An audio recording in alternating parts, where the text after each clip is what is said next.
Banker flagged his $2 million transfer as suspicious. Then the audit log exposed the pattern. A private banker's cursor hovers over a drop-down menu, and she selects Enhanced Review Suspicious Activity without typing a single word explaining why. On the counter in front of her sit 4 documents that all say the same thing: a closing statement, a wire confirmation, a tax attorney's letter, and an existing client profile, each one matching the transaction to the dollar. The flag she is entering is an internal enhanced review marker, the kind meant to route an account for a closer look inside the bank, not the separate, formally reported filing the law requires for genuine suspicion of criminal activity, which nothing in front of her comes close to justifying. The man across the counter is 63, dressed in a plain gray sweater and dark slacks, his reading glasses folded in his breast pocket, waiting.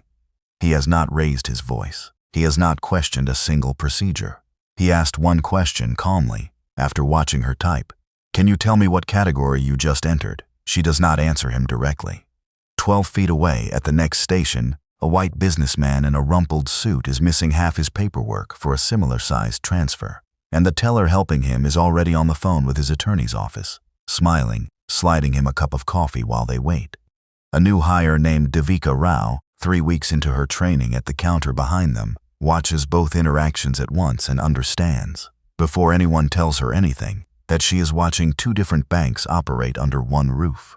She does not know who the man in the gray sweater is. She only knows that his documents are complete, and that something about him has already been decided before anyone finished reading them. The alert she just watched get filed is already moving, quietly, automatically, towards systems far above this branch, carrying a timestamp, a user ID, and a category that will soon be read by people whose names nobody at this counter yet knows. His name is Desmond Carrow, and 40 minutes earlier, he had walked into the Denhurst Heights branch of Ashcombe Private Bank the same way any other client would.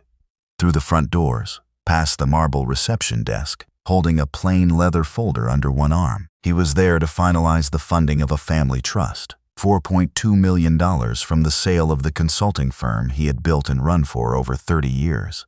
The wire already confirmed 2 days earlier, the paperwork assembled by his own attorney's office. He was also there, quietly, to see for himself whether a branch that had drawn 3 unresolved client complaints over the past year had actually changed anything. Because Desmond Carrow was chairman of the holding company that owned Ashcombe Private Bank, and he had asked to visit without staff assistance, without notice, and without anyone at the counter knowing his name. He was not testing any one employee. He was testing whether the bank's own policies worked the way they were written to work. The private banker at the counter, a woman named Brianna Foss, had built a strong reputation over 4 years for spotting high-risk clients before anyone else on the floor. A reputation nobody had ever seriously examined, including her. When Desmond set his folder down and explained the trust transfer, she asked for his identification first, which he provided without hesitation, valid, current, matching every document in the folder. Then she asked where the money had actually come from. He told her, and pointed to the closing statement. She asked whether he had personally run the consulting firm, or whether someone else had controlled it. He told her he had founded it, and pointed to the audited financial statements bearing his name as sole principal. She asked whether the tax attorney's letter was original or a copy. It was original, and she could see the letterhead, the signature, and the firm's verified contact information printed directly on the page. Each concern she raised was answered by a document already sitting in front of her. Each time, rather than closing the review, she moved to the next concern, ownership, then identity, then the authenticity of the letter itself. The way a person moves goalposts rather than admits the ball already went through them. "I'm going to need to flag this for enhanced review," she finally said. "Can I ask what specific defect prompted that?" Desmond asked, still calm, still patient. "Every document you've asked for is here, and it matches." She did not name one. She used the words pattern and protocol, and an abundance of caution, phrases that sounded like policy and required nothing further from her. She called for the branch manager. Manager Marcus Feld arrived within 2 minutes, glanced at Brianna, glanced at Desmond, and did not open the folder sitting between them. "I understand there's a concern with this transaction," he said. "There isn't one that anyone has been able to name," Desmond replied. "I'd like you to look at the documents yourself before deciding anything further." Feld did not look at the documents. Instead, He asked Desmond to step over to the waiting area while the review ran its course, and quietly instructed a colleague to photocopy Desmond's identification beyond the copy already verified in his client profile. Bank policy required a documented purpose and client notice before retaining any additional copy, and neither was entered anywhere in the file. He then radioed for security. A security officer named Dale Osgood approached the waiting area a few minutes later, professional and unhurried, and asked Desmond to remain seated while the branch completed its process. When Desmond asked plainly whether he was free to leave, Feld told Osgood not to let him exit the branch until compliance had cleared the transaction. An instruction Osgood followed without ever raising his voice or placing a hand on him. Osgood glanced at the folder still resting on Desmond's lap, the same folder no one at the counter had actually opened, and felt something he would later describe plainly in a statement. Nothing about this man looked like a threat, and nothing in the folder looked like it needed a security response at all. He said nothing at the time. He followed the instruction he had been given. Devika Rao, watching from her training station, began doing something no one had asked her to do. She wrote down, in a small notebook she kept for training notes, the sequence exactly as it happened. The time Brianna entered the flag, the concerns raised and answered, the moment Feld declined to review the folder, the additional identification copy made without notice or a documented purpose, and security called without any described threat. She did not know yet that this notebook would matter to anyone but her. She was afraid of what writing it down might cost her if anyone found out. 3 weeks into a new job, in a small branch where everyone already knew everyone else's business. She kept writing anyway. The enhanced review flag, once filed, did what every flag at Ashcombe was built to do regardless of who filed it or why. It routed automatically upward, first to corporate compliance, then, because of the size of the transaction, into the parent company's executive review queue, a system no branch employee could see into and no branch manager could quietly cancel. Somewhere in that system, a governance conflict screen cross-referenced the client profile against directors, senior officers, and beneficial owners associated with the parent company, and within minutes, a governance profile match appeared on a compliance officer's screen at the holding company's headquarters. A match that had nothing to do with any teller's judgment and everything to do with records the branch had never been shown. The client, the Denhurst Heights branch, had just flagged as suspicious, copied identification from without a documented basis, and kept under security observation and unable to leave for over 20 minutes, was chairman of the company that owned the bank. The compliance officer who found the match, a woman named Corinne Albach, did not call the branch manager first. She called the board audit committee. By the time anyone at the counter understood what had actually happened, the record already existed, independent of anything the branch could edit, delay, or explain away after the fact. Desmond was invited upstairs to a small conference room, not to be recognized, but to sign a formal complaint preservation order, a request that every system log, camera recording, document scan, and internal message from the past 2 hours be locked before anyone had a chance to revise their account of it. He recused himself from any role in the review that followed, formally and in writing, and asked that the investigation be handled entirely by the Independent Compliance Committee, an outside counsel the board had retained for exactly this kind of matter. "I don't want this decided by the person it happened to," he told Corinne Albach simply.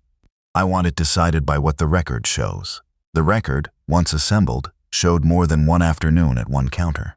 Investigators pulled 2 years of enhanced review flags across the branch and found a pattern that had never been reviewed by anyone above Feld's own sign-off. Black clients were flagged for source of funds concerns at 3.6 times the rate of white clients presenting comparable transaction values and equally complete documentation, and in most of those cases, no specific defect was ever recorded, only general language about caution, pattern, and protocol. One case, reopened as part of the same review, involved a physician named Dr. Naomi Bello, who 18 months earlier had attempted to transfer proceeds from the sale of her medical practice into a private banking account at the same branch. Her documents had been complete. Her transfer had been flagged the same way, delayed for 11 days without any defect ever being named, and by the time the hold was lifted, she had missed a real estate closing tied to the funds and absorbed a financial penalty that was never corrected. Her complaint at the time closed by branch management as a misunderstanding. Her case was reopened, her account records corrected, and the financial harm she had absorbed was reviewed for compensation as part of the same institutional accounting. Accountability moved through separate channels, not through one office deciding everything at once. Brianna Foss lost her authority to independently initiate enhanced review flags immediately, and every flag she had personally filed over her 4 years at the branch was pulled for a full retroactive audit against the documentation available at the time. That audit became part of a formal hearing where she was represented by counsel and given the chance to respond to the pattern the committee had found. The hearing ended in a written finding of selective application of source of funds policy. Brianna was placed on extended compliance probation and barred from private banking client contact for the duration. Her continued employment depended on completing a full retraining program and passing a follow-up review, a decision made entirely by the independent committee, not by Desmond. Marcus Feld faced a more serious finding: failure to review available documentation before escalating a client, improper retention of an additional identification copy without required notice or a documented purpose, and suppression of at least 2 prior client complaints that had raised the same underlying pattern. He was suspended pending a formal hearing, represented by counsel, and ultimately demoted out of any branch manager role, a decision made by the Compliance Committee and ratified by the Board Audit Committee weeks later, well outside Desmond's direct involvement. Dale Osgood faced no punitive discipline. His statement, given candidly and early, described exactly what he had seen and what he had not, and the review credited him for accurately reporting the absence of any actual security concern. But he did receive a formal coaching notation for following an instruction to restrict a client's movement, without ever voicing the concern he had already recognized in the moment. Devika Rao's notebook became one of the most important pieces of evidence in the entire review, precisely because she had written it before she knew who Desmond was, with nothing to gain and, she believed at the time, something to lose. She received formal protection under the bank's newly strengthened whistleblower policy, and her early, unprompted documentation was cited directly in the Compliance Committee's final report. The regulator overseeing the bank's holding company was independently notified as required, given the documented pattern of disparate treatment, a referral the board made on its own, not one Desmond personally requested. The reforms that followed were procedural, not ceremonial. No enhanced review flag could be filed without a specific, named defect entered alongside it. Vague language like pattern or abundance of caution was removed from the system's available options entirely. A branch manager was now required to personally review the client's documentation before approving any flag for escalation, not simply accept a teller's summary. Clients were guaranteed a written review notice explaining the exact basis for any hold, along with a timeline for resolution. Identification could no longer be copied beyond the verified client record without a documented purpose, required notice, and any consent mandated by policy. Any additional copy created without those requirements would trigger an automatic compliance violation report. Security could no longer be summoned to a client interaction without a specific, documented behavioral or safety concern entered at the time of the call. A general sense of unease was no longer sufficient grounds on its own. An independent appeal channel, separate from branch management, was created for any client who believed a flag had been applied without basis. Every flag's full history, who filed it, when, and why, became immutable, unable to be edited or deleted by anyone at the branch level. The board instituted an automatic quarterly audit of enhanced review patterns by client demographic across every branch in the network. Any unexplained disparity would be routed directly to the audit committee rather than left for local managers to interpret. And junior employees were given a protected, confidential channel to report concerns about escalating client interactions, built, in part, because of a training notebook that had almost never left a drawer. Weeks later, another black client walked into the Denhurst Heights branch with a similarly large transaction and a folder of his own. A different teller, newly trained under the revised procedure, reviewed his documents carefully and found exactly one item missing: a signature page from his attorney that had not been included in the packet. She told him clearly what was missing, helped him request the document by phone, and completed the transaction once it arrived less than an hour later. No flag was filed, no manager was called, no security officers stood nearby. It was, in every visible way, an unremarkable afternoon at a bank counter, which was by then precisely the point.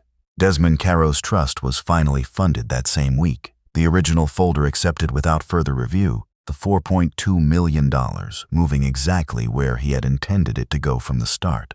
He did not return to the branch with any announcement, and largely avoided the interviews that followed once word of the review became public. What mattered to him was smaller than his own name on any report. The branch had believed, for the better part of an afternoon, that it was deciding whether a man in a gray sweater belonged in private banking. Its own systems, without any help from him, eventually revealed that he had helped build the institution deciding his fate. But the real test was never how a bank treated its chairman. It was how it had already been treating clients who had no power over it at all, long before anyone in that building ever learned his name. This is a fictional story created for storytelling purposes.